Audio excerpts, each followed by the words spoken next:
Hello students, welcome to online classes. आज हम British कालीन शिक्षा को समझेंगे। ब्रिटिश पीरियड एजुकेशन जो है वो 1757 एडी से 1947 एडी तक माना जाता है, जिसमें मैकाले का वर्णन देखने को मिलता है। मैकाले ने कहा है, अंग्रेजी पश्चिम की भाषाओं में सर्वोपरि है।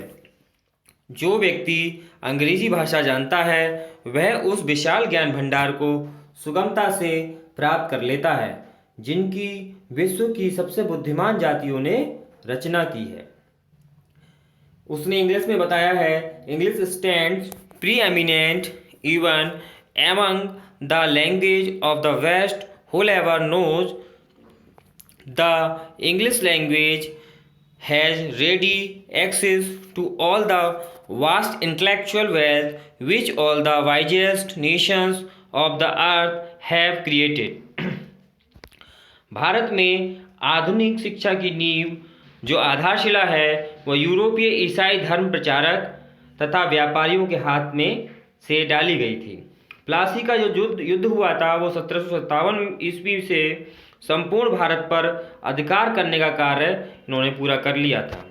सन 1765 में सर्वप्रथम शाह आलम ने बंगाल, बिहार, उड़ीसा की दीवानी प्राप्त कर ली थी।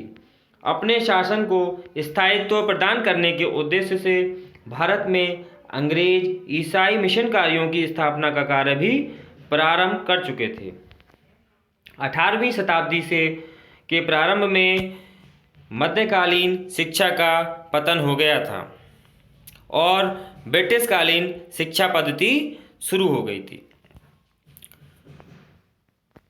जो यूरोपीय मिशनकारियों द्वारा प्रारंभ किए गए शिक्षा प्रयासों में से उसके साथ साथ उसमें वृद्धि करने का साथ कार्य करता है। प्रारंभिक कार्य क्षेत्र इसका मद्रास तथा कार्य क्षेत्र का विस्तार जो है बंगाल में होने लगा था।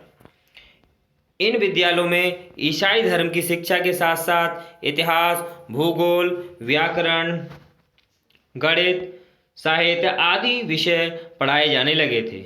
150 वर्षों के बीतते बीतते व्यापारी ईस्ट इंडिया कंपनी का राज्य भारत में करने लगे थे।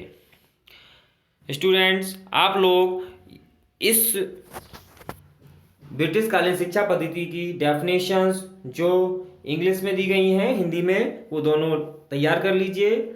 और ये इसका जो हिस्ट्री है कि भाई भारत में आधुनिक शिक्षा की नींव ईसाई कब नींव कैसे पड़ी, उसकी आधारशिला कैसे पड़ी, वो और प्लासी के युद्ध में संपूर्ण भारत पर इन्होंने अधिकार कर लिया था, ये भी आपको तैयार करना है।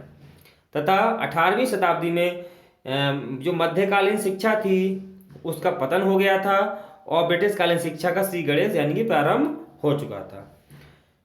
तो विद्यालयों में इसके साथ साथ ईसाई धर्म की शिक्षा के साथ साथ इतिहास, भूगोल और व्याकरण, गणित आदि सब्जेक्ट भी पढ़ाए जाते थे। ये आप अच्छे से तैयार कर लीजिए। इससे आगे का जो है हम नेक्स्ट वीडियो में डिस्कस करेंगे। थैंक यू, धन्यवाद।